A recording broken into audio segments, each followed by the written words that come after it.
Hello there, very good afternoon to you and welcome to Lunchtime News. Before we head into the stories in detail, here's a look at the headlines. Employees of the Hambantota port continue their strike action. Operations at the port come to a halt. World Anti-Corruption Day celebrated today. The National Movement for a Just Society expresses disappointment on the steps taken to curb corruption. ඊලාචාර රාජ්‍ය පාලනයකට අවතීර්ණ වෙලා නැති එක පිළිබඳ වේදනාවයි අපි පළ කරන්නේ. Interpol says a red notice cannot be issued against the editor of the Lanka e-News as charges haven't been filed against him in court.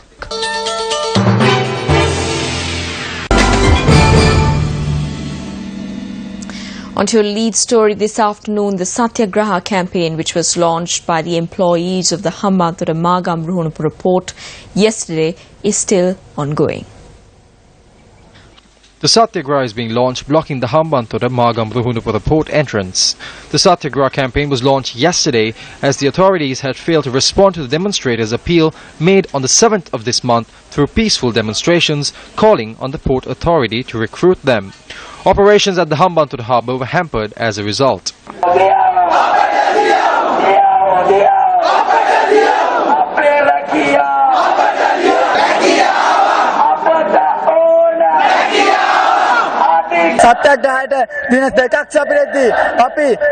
Since it's been 2 days since the Satyagraha began, I would like to remind the ones who are responsible that we are not gathered here to fulfill some political agenda. This is a fight to find a solution for the employment of 483 persons.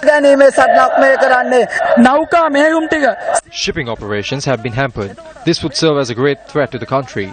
We have informed the officers in this regard. Come, have a discussion with us if you love the country. We will continue to carry out this Satyagraha campaign relentlessly to fight for our jobs and our lives. Dear officers of the Sri Lanka ports, all we ask is one thing, our jobs.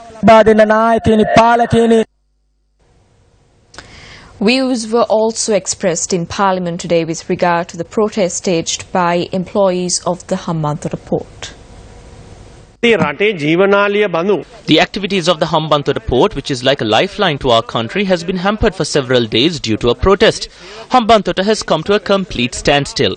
We asked the government if they still will respond to the demands made by the protesters.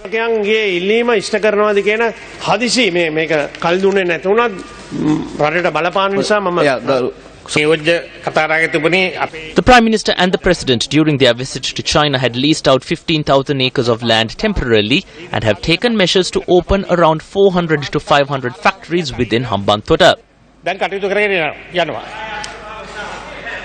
Hambantota ප්‍රදේශයේ පොඩ්ඩක් අහගෙන ඉන්න මේ කුවකයෝ When the Prime Minister and the President are taking every step possible to provide jobs, what do their leaders do? They say that the people of Hambantota are against it. Be ashamed. Hambantota ඉන්න මිනිස්සු හම්බන්තොට ඉන්න මේකට විරුද්ධයි කියලා ලැජ්ජා වෙන්න ඕන. 89 ජනතා විමුක්ති පෙරමුණ කලබල තියෙන කාලෙත් මේගොල්ලන්ගේ නායකයෝ පිටරට ගිහිල්ලා කිව්වා ආධාර දෙන්න එපා කියලා.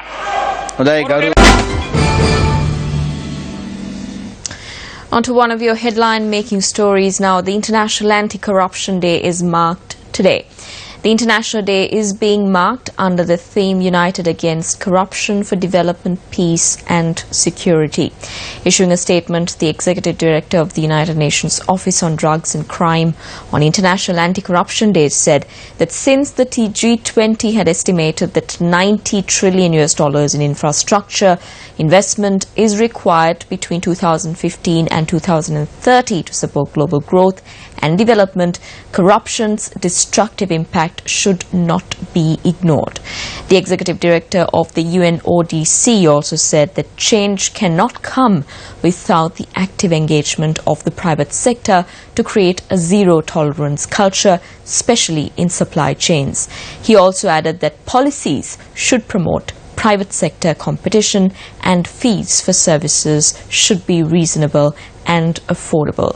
Also issuing a statement on International Anti-Corruption Day, UN Secretary General Ban Ki-moon said that everyone should reaffirm the commitment to ending the deceit and dishonesty that threaten the 2030 agenda and our efforts to achieve peace and prosperity for all on a healthy planet.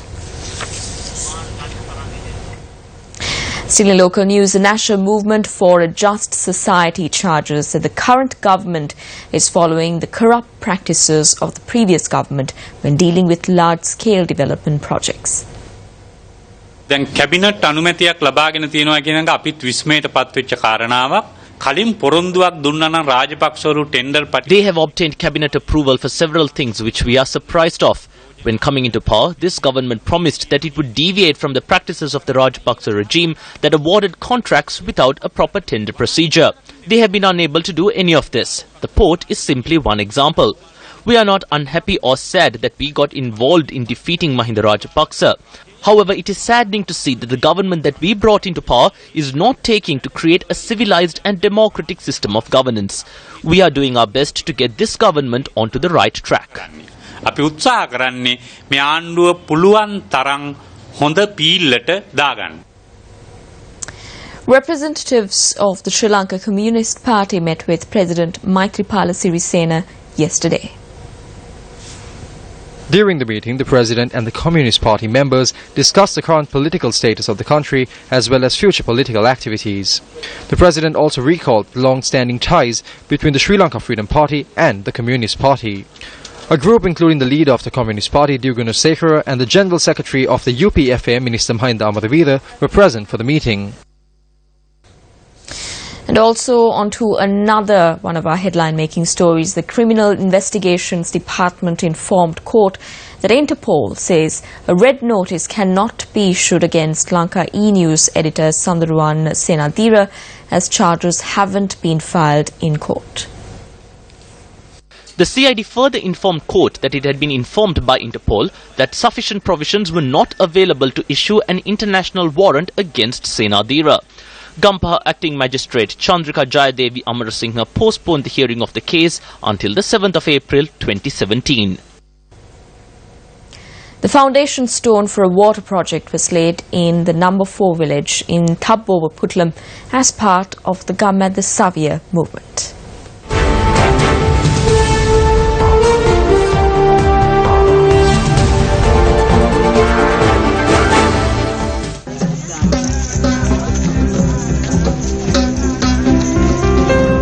Nearly 70 families called the number 4 village in Thambapani, Thabbowa, Kaluwadagasvava their home.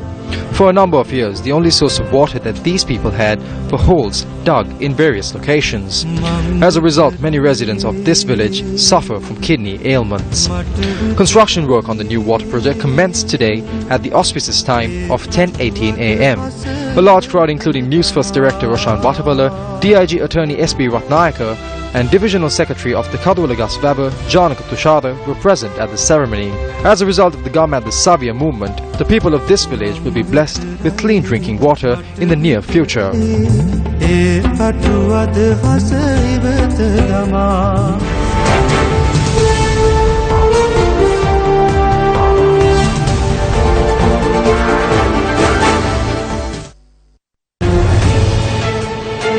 The first step.